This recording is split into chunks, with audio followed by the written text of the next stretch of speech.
real quick. Hope everyone's having a great evening and had a great Tuesday.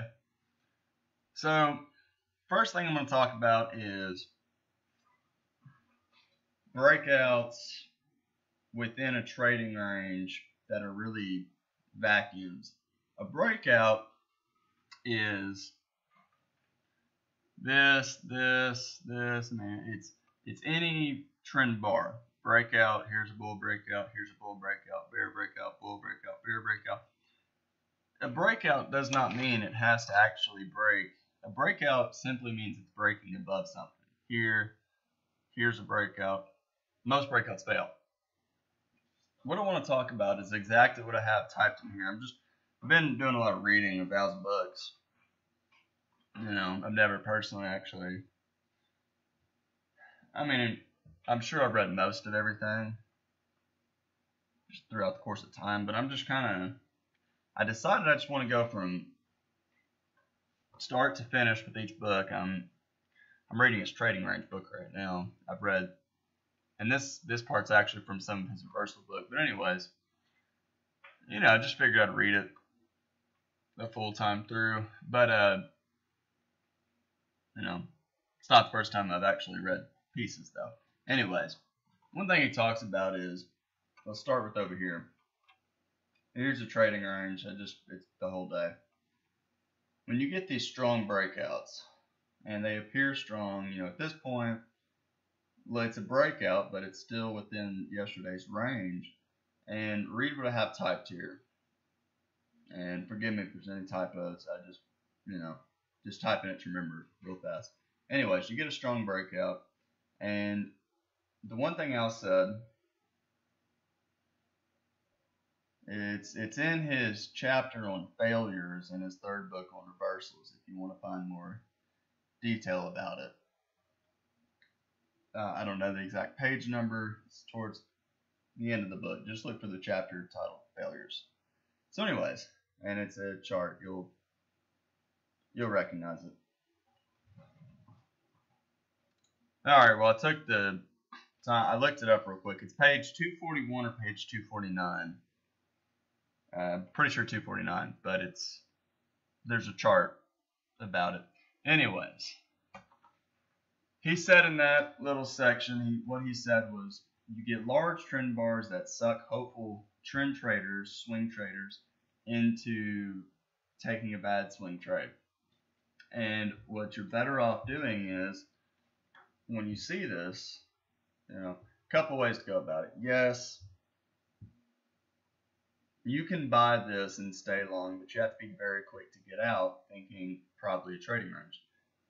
He says one of the better ways to do it is either A, when you see this, wait and look to sell, or wait for a convincing pullback. Now you can see if you did that, you wouldn't have lost a lot during this rally and the sell-off. So if you bought, let's say you bought the high tick, or let's say you're flat and you're looking to buy up here, but you're saying, look to the left, it's in a trading range, I want to see a decent pullback or breakout. Okay, well, where's a decent pullback? This isn't a decent pullback. It's a high to buy at the top of the range. It's probably going to fail, bad signal bar. Starting to pull back, very strong, very strong. Well, technically the bull breakout was erased, and if you understand the context, it's wise to buy down here, looking for a test back up here. So, but ignore that for now. Let's just look at, okay, we have a bear breakout. Bear breakout, Al says it's better to wait for a breakout below, either wait for a strong breakout below the range or look to buy, or better yet, look for a pullback, a convincing low 2 to sell, or low 3 even. Well, here's a low 1, but bottom of a sell climax, low in the trading range, probably buyers below. Here's a low 2, but following 2 decent bull bars, terrible signal bar, probably buyers below. And here we got a high 2. Well, you never got a good buy. You never got a good short on a pullback. Here's a bull breakout. Again, wait for a convincing pullback or short, or look to sell. Well, high 1 buy, but after 3 consecutive bars. Looks like a give up par, probably a second leg down. Lots of trading range price action. Here's a high too, but following 3 consecutive bear bars, tail on top, kind of big. You've got to ask yourself, okay, big tail, failed to break out of the high. We've tried twice. You got to be leery of this. And I'll tell you this. If a trader buys this, when price pauses, okay, when you buy above a bar, if you bought this and you see this doji and this doji, that's hesitation. Hesitation is a sign. Dojis are a sign of uncertainty. They're a sign of lack of conviction. So if a bull bought this and they see this, if they're really, really smart, they'll get out on this bar right here. Simply because a bull buying here, tight channel, they want everything perfect. That's not perfect. You know, they want this. They want to see this kind of a bar. So as soon as they see this bar right here, they're going to exit on the very next bar. And if they waited till here, you can see it was kind of like the everyone's off to the races kind of thing. Everyone's looking for a seat. Bulls bought at 80.50, price went to 80.50. They needed it to go to 80.70, 80.75 to get out, and we're just backing down. Again, strong breakout. It appears strong, but it's not. It's at the bottom of a trading range. Look to sell a pullback or look to buy. Got a chance to buy. Here, look right here. Strong breakout, but within the top of the range. Probably better to, maybe we'll reach up here, but we're starting to get bad, lack of conviction after breakouts. We broke above this high, starting to fail. Probably better to look to buy a pullback. And look, you got a pullback. So how does that relate to today? Well, let's take the idea that what Al is saying is trend bars, breakouts, a channel and a trading range are the same thing. One sloped up or down. Okay, let's think of it this way. I want to restate that. A channel is anything with 2 lines. A trading range has 2 lines. It's got a line here. It's got a line down here. By definition, that's a channel.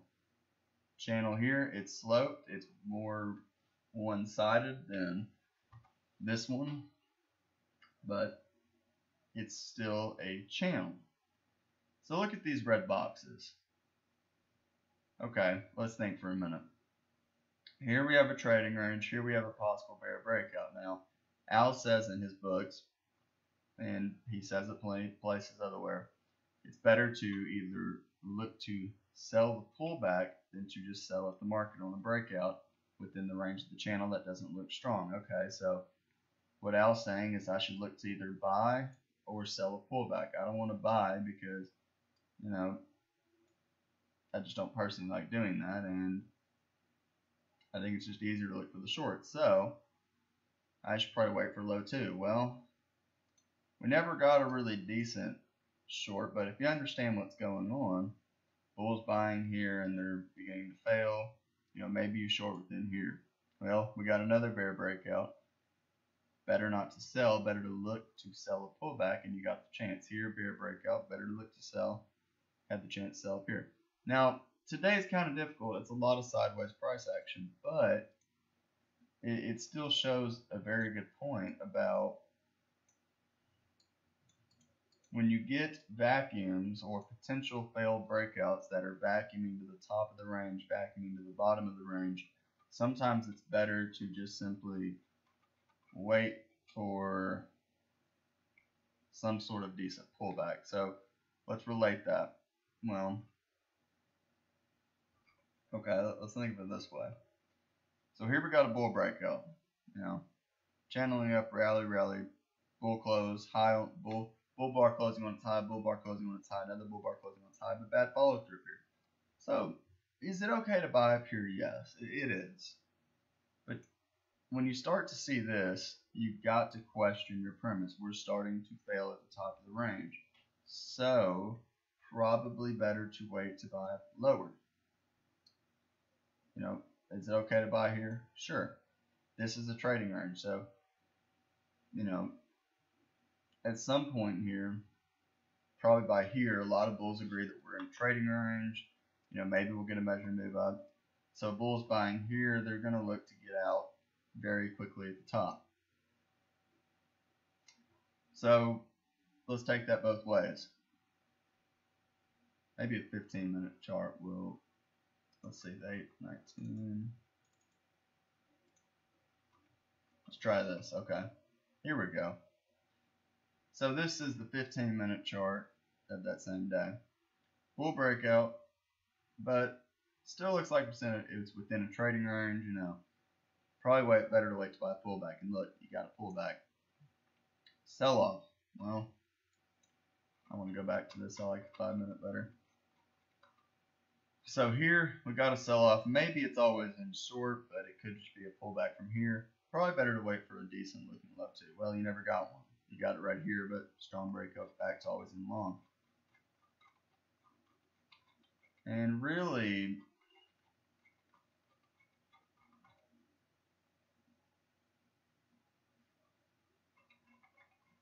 I guess that's kind of mainly my point. You know, like right here. So gap down, selling off, but looks weak. Here, 3, 4 consecutive bull bars. Instead of buying at the high of the range, it's probably better to wait for a strong breakout above, you know, the moving average, either consecutive bull bars or just to wait for a pullback because you'll probably get a deep sell-off. Think about the risk reward. So a bull will buy this close, stop down here. What's more likely? We get up to here, we fall down here. Well, at this point right here, it's more likely we go up here. Well, I want to be careful about that. I'll put it this way. Depending on the next bar, if we get a bull bar that looks like this, we'll go up to here before we come down to here most likely. With the bar like this, we're probably going to get down to here before we get up to here because this looks like trading range price action. So instead of buying this close, it's probably better to either look to sell or just simply wait for a convincing pullback. Well, bear breakout, bad follow through, another bear breakout, bad follow through, another bear move, bad follow through. So we're starting to kind of channel down, and at some point you can say wedge 1, 2, 3, 1, 2, and 3. You know, here's a high 1, high 2, high 3, doesn't really matter. And then at this point, you say, okay, decent pullback towards the bottom of the range. We'll probably test back up to this close at a minimum, so I'll buy above here. And you got that. Well, you're back up here. So at this point, then a trading range, you're high in the range, same thing. Probably better to wait to buy a pullback in here. Here's a pullback. Here's a more convincing pullback. We'll probably test back up to here. And we finally did. Took a little bit of time. Same thing up here. High in the range again. Better to look to buy a pullback. So really, when you get these breakouts, most breakouts fail. That's why I was saying it's better to buy a pullback when you're in the trading range. Alright, well, that's all the time I have. Hope this helps. And let me know if you have any questions. Thanks.